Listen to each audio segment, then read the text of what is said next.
উপপাদ্যটা আমি লাস্টের লাইনটা রাখলাম। এটা আমাদের সম্পর্ক তৈরি করছে বিটুইন দুইটা বাহু এবং মধ্যমা। তাহলে বাহু এবং মধ্যমার মধ্যে কিন্তু একটা আংশিক সম্পর্ক দাঁড়াইছে এখানে, কারণ আমরা বিডির মানটা জানি না, এই জন্য আমরা আংশিক বলতেছি। বিডির মানটা জানি না বলতে বিডি তো আর একটা অর্ধেক, সো এখানে কিন্তু আবার বাহু চলে আসছে, এখানেও বাহু এখানেও বাহু, সো আংশিক একটা সম্পর্ক তৈরি করছে। যদি এ পাশে আরেকটা মধ্যমা থাকতো বা এরকম কিছু থাকতো, তাহলে আমরা বলতে পারতাম বাহু এবং মধ্যমার মধ্যে সম্পর্ক।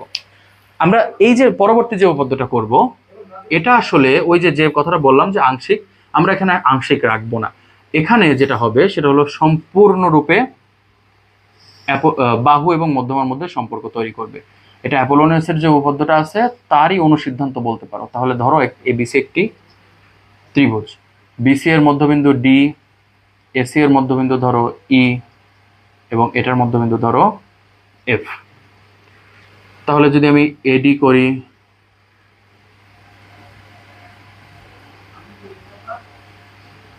ধরো আমি এডি আঁকলাম, তাহলে এডি একটি মধ্যমা। বি বি আরেকটি মধ্যমা।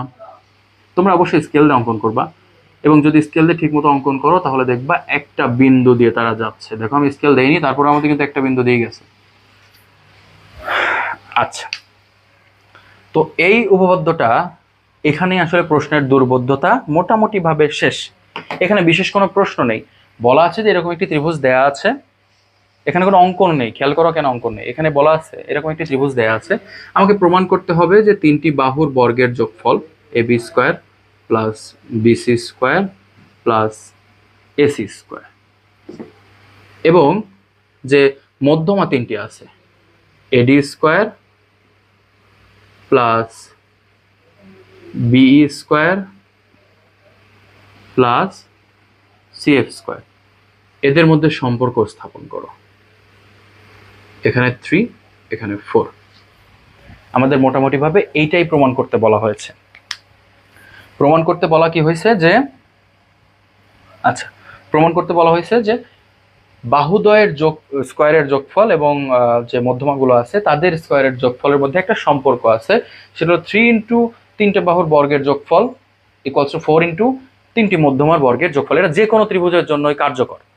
সমকোণী ত্রিভুজে আমরা এটাকে আরেকটু ইজিয়ার ওয়েতে একটু রিপ্রেজেন্ট করতে পারি, সেটাতে আমি আসবো, বাট প্রত্যেকটা ত্রিভুজের ক্ষেত্রে কিন্তু এটাই কার্যকর। তাহলে আমাকে এটা প্রুফ করতে হবে। এখন আমি যখন তোমাকে অ্যাপোলোনিয়াসের উপপাদ্যটা করাইছিলাম তখন আমি বলেছিলাম এটি ত্রিভুজের বাহু এবং মধ্যমার মধ্যে আংশিক একটা সম্পর্ক তৈরি করে। তার মানে অলরেডি তোমার হিন্টস পেয়ে গেছো। এখানে কি আমরা স্থূলকোণ ইউজ করবো না, কারণ স্থূলকোণে কোনো মধ্যমার ব্যাপারই ছিল না। সূক্ষ্মকোণ ইউজ করবো না, ওখানেও কোনো মধ্যমার ব্যাপার ছিল না, বাট অ্যাপোলোনিয়াস ওখানে কিন্তু মধ্যমার একটা ব্যাপার ছিল, সো এখানে অ্যাপোলোনিয়াস ইউজ করব। দেখো আমরা প্রথম যদি আমরা এটা নিই, ত্রিভুজ এবিসি, সব ক্ষেত্রে ত্রিভুজ এবিসি নিব, ত্রিভুজ এ বি সি এডি মধ্যমা, আমরা এডি মধ্যমা নিয়ে প্রথম কাজ করব। ওকে, এবার আসো এডি মধ্যমা। যদি এডি মধ্যমা হয়, এডি মধ্যমা হয়, আমরা অলরেডি একটু আগে এডির জন্যই করে আসছি, তারপর আমি এটাকে বোঝাচ্ছি যে তুমি কিভাবে বুঝবা যে এডির জন্য সূত্র কি হবে। যদি এডি মধ্যমা হয়, এটা মধ্যমা নিয়ে আবার কথা বলতেছি, এই মধ্যমার দুই পাশের বাহু চিন্তা করো। ত্রিভুজ দুই পাশের বাহু, ওই ত্রিভুজের দুই পাশের বাহু এবি স্কোয়ার আর এসি স্কোয়ার। তাহলে লেখো AB square plus AC square, প্রথম কাজ। তাহলে যেটা পেলাম, যে মধ্যমাটা ধরলাম এডি মধ্যমা, তার দুই পাশের বাহু বর্গের স্কোয়ার, বর্গের যোগফল। এবার ওই মধ্যমাটা যে বাহুর উপর আছে, কোন বাহুর উপর আছে, বিসি, তার অর্ধেক বিডি, তার স্কোয়ার লেখো, সমান দিয়ে বিডি স্কোয়ার লেখো, এবং যে মধ্যমানে কাজ করতেছো সেটা লেখো। এবার ব্র্যাকেট দিয়ে এখানে 2 দিয়ে দাও, এটাকে 1 নং সমীকরণ দাও। আচ্ছা, অনুরূপভাবে এটা বুঝতে পারছি আশা করি। অনুরূপভাবে আমরা বলতে পারি না যে এবিসি এ বিই এসি বাহুর উপর মধ্যমা, তাহলে আমরা এখানে শর্টে লিখি যে বিই মধ্যমা। এক্ষেত্রেও একটা সূত্র অবশ্যই পড়বে, বিই মধ্যমা। তাহলে যদি বিই মধ্যমা হয়, আমার ওই ফর্মুলাটা কাজে লাগাও যেটা এইমাত্র শিখলাম। তাহলে বিই মধ্যমা, আমরা এটা নিয়ে কাজ করতেছি, এগুলা মুছি একটু।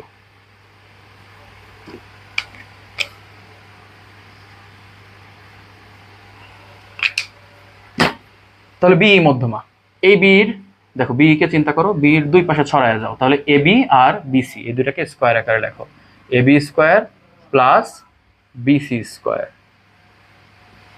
ইকুয়ালস টু, এটা কোন বাহুর উপর আছে? এসি, এর অর্ধেক কি? এই, তাহলে বলছি এই স্কোয়ার প্লাস ওই মধ্যমার স্কোয়ার, তার মানে এটা মধ্যমা কি? বি, এটার স্কোয়ার, এটাকে 2 দিয়ে গুণ করো, এটা 2 নং সমীকরণ। এবার যদি এডি গেল, বিই গেল, এবার কি বাকি থাকে? সিএফ মধ্যমা, সিএফ মধ্যমা। যদি সিএফ মধ্যমা হয় তাহলে একইভাবে একই টেকনিক অবলম্বন করে তুমি এরকম টাইপের একটা সূত্র লিখে ফেলো। কি হবে? সিএফ, তার মানে এটা নিয়ে কথা বলতেছি, এটা নিয়ে কথা বলতেছি। দুই পাশে ছড়ায় যাও, এই মধ্যমাকে কেন্দ্র করে দুই পাশে ছড়ায় যাও। কি বাহু থাকে? সিবি বা বিসি আর এসি, তাহলে এসি আর বিসি, তাহলে AC square plus BC square, AC square plus BC square, তাহলে AC square plus BC square equals to এই মধ্যমাটা কোন বাহুর উপর আছে? এ বি, তার অর্ধেক কি? বিএফ বা এফ, আমি নিলাম বিএফ ধরো, তাহলে বিএফ স্কোয়ার প্লাস ওই মধ্যমার স্কোয়ার, তার মানে সিএফ স্কোয়ার, ব্র্যাকেট দিয়ে 2 গুণ করে দাও, এটা হলো 3 নং সমীকরণ। তাহলে দেখো, 3টি মধ্যমার জন্য আমরা 3 ধরনের সূত্র পেয়ে গেলাম, মানে 3টি ভিন্ন ভিন্ন সূত্র পেয়ে গেলাম, এই একটা, এই একটা এবং এই একটা। এবার একটু লক্ষ্য করো তো, এখানে কি আছে? A B square, BC square, AC square, A B square, BC square, AC square. তাহলে মোটামুটি আমরা একটা রাফ একটা আইডিয়া পাচ্ছি। কি আইডিয়া? যে এই যে 3টা সমীকরণ, এইটা থেকে যদি আমার এখানে যাইতে হয়, in order to go here from here, এইখানে যাইতে হলে আমাকে কি করতে হবে? যোগ করতে হবে, তারপরে somehow or the other mathematically এটা মিলে যাবে। তাহলে যে যোগ করি, আসো যোগ করি, 1 যোগ 2 যোগ 3, এটা থেকে আমরা এখন কি পাই? 1 যোগ 2 যোগ 3 থেকে আমরা কি করতে বলছি? আমি যে বাম পাশের গুলা লিখবো, ডান পাশের গুলা লিখবো। আমি একটু, যেহেতু আমার জায়গা কম, আর তারপরেও তোমাদের এখন তোমরা বড় হয়েছো, সো একেবারে পুরোটা লিখতে হবে না, আগে থেকে আমরা ব্রেন ইউজ করে একটু ছোট ছোট আকারে লিখবো। দেখো তো, এখানে এবি স্কোয়ার একটা, আবার একটা, এসি স্কোয়ার কয়টা? একটা, একটা, দুইটা, বিসি স্কোয়ার কয়টা? দুইটা। তাহলে আমি একটা কাজ করি, আমি কাজ কি করব? আমি 2 কমন নিয়ে ফেলি, 2 কমন নিয়ে এটা লিখি যে এবি স্কোয়ার, এবি স্কোয়ার যেহেতু দুইটা, এবার লিখি বিসি স্কোয়ার, যেহেতু এটাও দুইটা, তাহলে একটা লিখি, বাইরে তো 2 আছে, প্লাস এসি কয়টা? এসিও দেখো দুইটা, এটার জন্য আমি একটা লিখি, বাইরে 2 গুণ আছে, ইকুয়ালস টু, ইকুয়ালস টু এই পাশটা লক্ষ্য করো, এখানে 2 বিডি স্কোয়ার, 2 এ স্কোয়ার, 2 বিএফ স্কোয়ার, এগুলো প্রত্যেকটা হলো তৃতীয় বাহুর অর্ধেক। কয়টা করে আছে? 2টা করে। তাহলে আমি এখানে 2 কমন নেই, কমন নিয়ে প্রথমত বাহুর যে অর্ধেকগুলো আছে সেগুলোকে লিখি, বিডি স্কোয়ার, এ স্কোয়ার, বিএফ স্কোয়ার, তাহলে বিডি স্কোয়ার প্লাস এ স্কোয়ার প্লাস বিএফ স্কোয়ার লিখলাম। এবার প্লাস দিই, আবার 2 দিই, দেখো 2 তো 2টার বাইরেই আছে, রাইট? 2 ইন্টু মধ্যমাগুলার স্কোয়ার, মধ্যমাগুলা কি কি? AD square plus BE square plus CF square, ব্যাস, এটা হলো আমরা সমীকরণগুলোকে যোগ করলাম। এবার আমি উপরের ইয়াগুলো একটু মুছে দেই, তোমরা আশা করি তুলে ফেলেছো, যদি না তোলো ভিডিওটা পজ করে একটু তুলে নাও। ওকে, আমি যোগ করার আগ পর্যন্ত সবকিছু একটু মুছে দিলাম, কারণ এইখানে আসলে আমাদের এখন মূল কাজ। আমরা আদারওয়াইজ কিন্তু এতক্ষণ যে কাজগুলো করলাম সেটা কিন্তু আমরা আগের যে উপপাদ্যগুলো আছে তার নলেজ দিয়ে আমরা করে ফেলতে পারছি, বাট এই হিসাবের ক্ষেত্রে আমাদের একটু সতর্ক থাকতে হবে। 2 ইন্টু এটাকে এভাবেই রাখো, দেখো তো 2 ইন্টু বিডি স্কোয়ার, এ স্কোয়ার, বিএফ স্কোয়ার, এটাকে আমরা কিভাবে লিখতে পারি?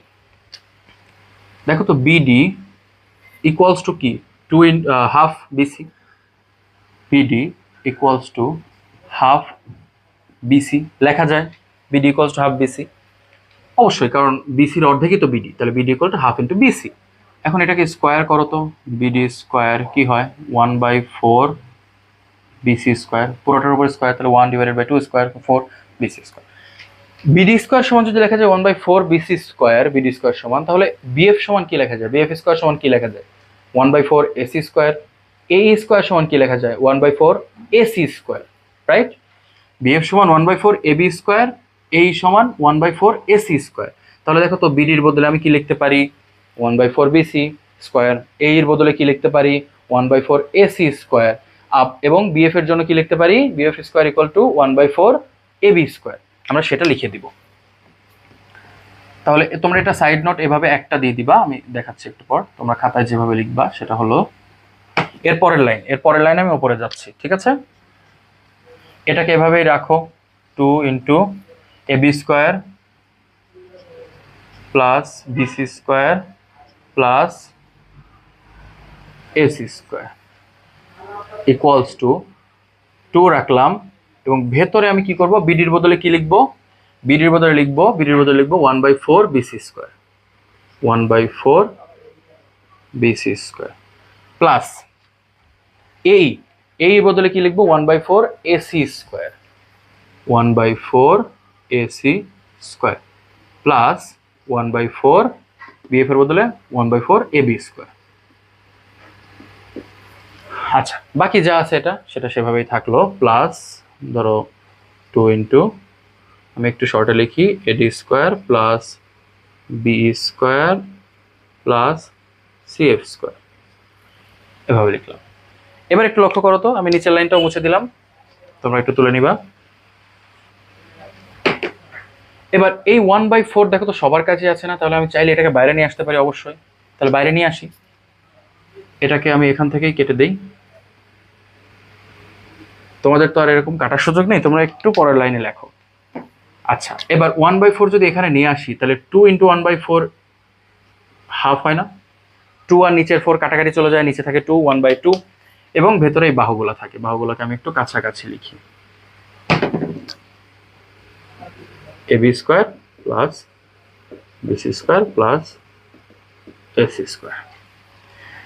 তাহলে আমি সেই অনুযায়ী এটাকেও একটু কাছাকাছি লিখি, এটা খুবই ঘিঞ্জি হয়ে গেছে, plus 2 into AD square plus BE square plus CF square. এবার দেখো তো, এখানে আছে AB square BC square AC square, এখানেও আছে AB square BC square AC square, same না? তাহলে সেম জিনিসগুলোকে এক সাইডে নিয়ে আসো। তাহলে এক সাইডে যদি নিয়ে আসো তাহলে কি হবে, 2 into AB square plus BC square plus AC square minus half AB square plus BC square plus AC square equals to 2 into AD square plus B square plus CF square.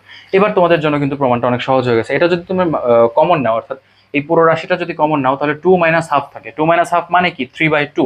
তাহলে আমি একটু এটা করে ফেললাম যে 3/2 AB square plus BC square plus AC square equals to যা আছে এটা তাই, এটা তো পাশে চলে গেছে, সামনের পাশে এটাই আছে, AD square plus B square plus CF square.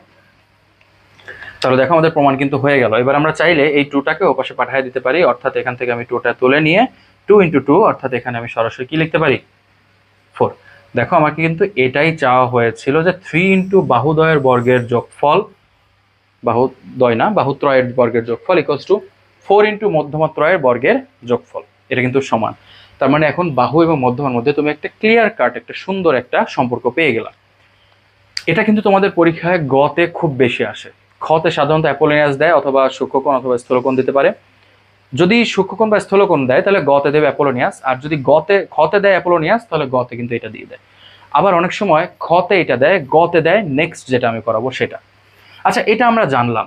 এবার চিন্তা করো, এটা একটা সমকোণী ত্রিভুজ, আমি বলছি এটা সকল ক্ষেত্রেই কাজে দিবে, সকল ক্ষেত্রেই তুমি এটা লিখতে পারবা। এই যে সূত্রটা লিখলাম, এটা যে কোনো ত্রিভুজের জন্যই কার্যকর। বাট সমকোণী ত্রিভুজের জন্য একটা স্পেশাল কেস আছে, কি, AC square equal to AB square plus BC square, AB square plus BC square. তাহলে AB square plus BC square খোঁজো তো, AB square plus BC square, এর বদলে তাহলে তুমি কি লিখতে পারো, এসি স্কোয়ার, এটার বদলে এই যে এসি স্কোয়ার, অলরেডি আবার এসি স্কোয়ার আছেই, এসি স্কোয়ার ইকুয়ালস টু এখানে যা আছে তাই লিখলাম, এটা আমি তুললাম না আর কি।